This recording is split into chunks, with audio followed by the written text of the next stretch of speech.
Well, within the last week, there have been two major drills conducted by the military in U.S. cities with the cooperation and participation of the police. Now, this is something we should all be concerned about. The Founding Fathers are somebody that we look up to because they're the only revolutionary leaders that did not become tyrants themselves. They understood human nature and the depravity of human nature. And they not only defeated that in others, they resisted it in themselves, and they came up with safeguards and warnings for us as to how this would happen. And one of the things that they warned us about was a standing military as well as a central bank. A standing military will eventually, and has throughout history, become a tool of oppression. It has happened in our country in the past, where the military has been used to oppress people, and that's why we have the Posse Comitatus Act. That was to counteract American suppression in the U.S. by the American military. Well, let's take a look at some of these recent drills. On January the 28th in Houston, we have a clip. Let's show that clip. Helicopters and the sound of gunfire created a lot of concern this afternoon in one Houston neighborhood. This happened in southeast Houston around the old Carnegie Vanguard High School. When you see this, you think the worst. She told me don't come home because it sounded like we're in a war zone. Guns shooting and helicopters flying around over the house. And an Army major who was out here wouldn't tell us exactly what kind of training they were doing. HPD was aware of what was going on, but the fire department apparently wasn't. Well, this is the military assault on a school. This was done with helicopters, with guns firing, with troops on the ground. The residents thought a war was breaking out. They didn't know what to think. They were warning family members not to come by. Now, the fire department didn't know about that. Ambulances were called and dispatched. The police knew about it, but neither the police nor the military warned any of the people, any of the citizens there in Houston. Now, that's not only something that is not competent, but it is also just contempt for the citizens. Let's take a look at this next clip here. This is Miami 4 days earlier, January the 24th, 2013. Still, if you've seen one of these drills, it really is like a scene out of one of those action movies, choppers stalking the sky of downtown Miami. Again, let me tell you what all of this is that we know of. It's a joint military training exercise involving local police, also military, as someone shot some video of some of these choppers, military-style choppers, flying over 395 in downtown. Machine gun firing, hit the deck. Well, you heard the guy, he says, hey, it's like a movie. I guess it's supposed to be fun. A lot of people didn't think it was fun. A lot of people were very frightened by that because, again, they don't bother to tell people. But, again, what's concerning about that is notice that he says that they're training with the police. It's something that we see happening over and over again. Here's another one in Minneapolis, August 28th, 2012. If you see military helicopters flying low over Minneapolis, do not be alarmed. They are training in an urban environment. The U.S. Special Operations Command will be conducting these exercises until the beginning of September. Yep, that's the view outside my window.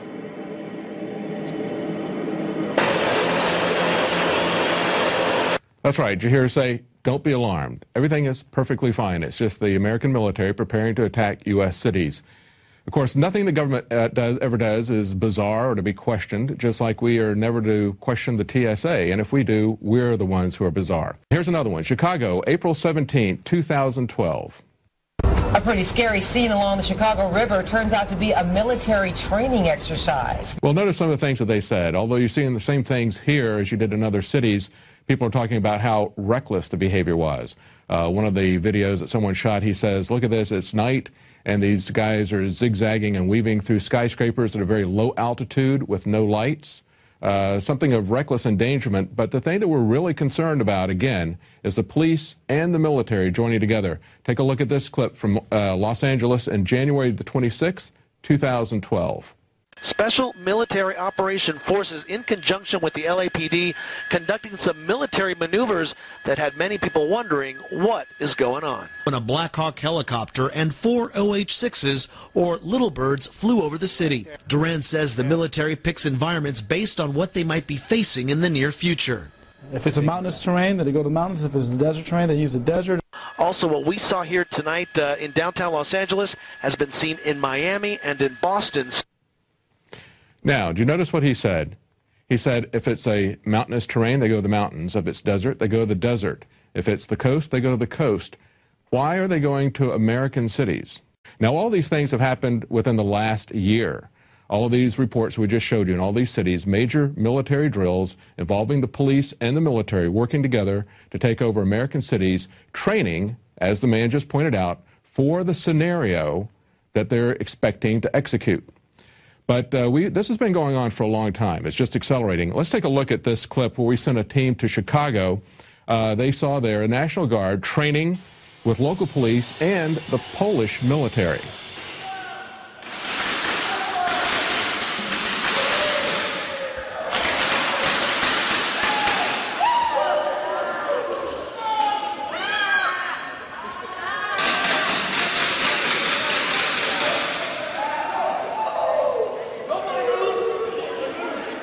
Now, in just a few seconds, you're going to see some Boy Scouts in rubber jumpsuits. That's right, they're pulling the Boy Scouts in on this. Get on the ground on your knees! Everybody on the ground, on the ground! Put your hands on your face! On the ground, on the ground! The Boy Scouts are being trained to be victims. Do not move!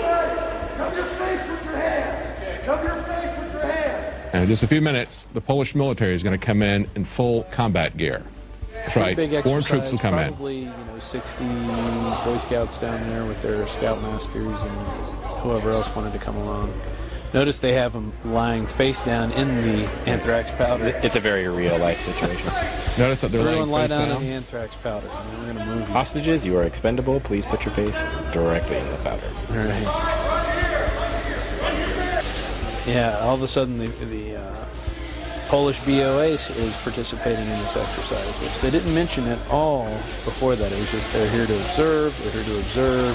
Hey, it's BOA. Bureau of Operational Anti-Terrorism is what I think it stands for. So I don't know, this was a hard one to swallow, watching. Well, we showed you Boy Scouts being trained to be victims. They're also training them to be aggressors. In a New York Times article in 2009, it says, Scouts to train to fight terrorists and more. Oh, what would that more be? And in this article, it says their person who is helping them is A.J. Lowenthal, a sheriff's deputy. He says this is about being a true-blooded American guy and girl. Now, they also had them not only be aggressive with SWAT team raids, they also conducted a marijuana raid. And at one point, the guy says, put him on his face and put a knee in his back. I guarantee he'll shut up. Well, that's the kind of training they're giving the Boy Scouts, not helping little ladies cross the street anymore. Just put them on their face and put a knee in their back to make them shut up. Well, we got another clip here from Police State 2000. Now, in this one, Alex interviews a police chief from San Antonio. He had to kick out Delta Force for trying to bribe city officials in order to conduct training exercises there. As far as we know, this is the first time that local law enforcement, local police leadership has actively stood up against Bill Clinton's new military. What were your major reservations in asking the mayor to tell them that y'all didn't want them to train here and to cease training here? Well, a lot of things happened. First of all, the organization came into the city and never really approached the city as a whole. We've gotten together with the mayor and said we need to speak to all these different departments and request some assistance. Various groups and individuals came into the city and approached different people at different levels. The police department was contacted, the city manager's office was contacted about using city facilities, various business owners were contacted through the economic development department, the fire department was contacted by different individuals, so there was never any coordinated approach to the city of San Antonio. When we found out of it, we had some reservations, but we were willing at least to listen. But then we started finding out that discussions were happening at other different levels, and there was no communication, no coordination between that. Well, then, when we said no, then some elected officials were contacted to bring pressure to bear. And then offers were made to give money, cash money, to elected officials' charities if they could get us to change our minds. I mean, as one of my deputy chiefs said, in some circles that's called bribery. Well, we have a long history of the military and the police working together in this country, training for martial law. And Alex has pointed that out for a long time in his documentaries and on the air. What's alarming about this, however, is the increasing rate at which this is happening. As I said, we just had in the last week we had two major cities where there were two major exercises. The one that happened just a couple of days ago in Houston, they're firing guns and attacking schools. Citizens are never notified. What is happening is we're seeing the militarization of the police, and we're seeing the military used as police. That's a very frightening perspective. We've seen that before in our country's history. We've seen it in other countries. And in spite of what the people in St. Louis said that they put on the media, that is not something that reduces crime. What it does is it makes criminals out of both the military and the police. So we hope that there'll be more people like that San Antonio police chief who have the integrity and the wisdom to stand against this. Well, that's it for tonight's news. We'll be back to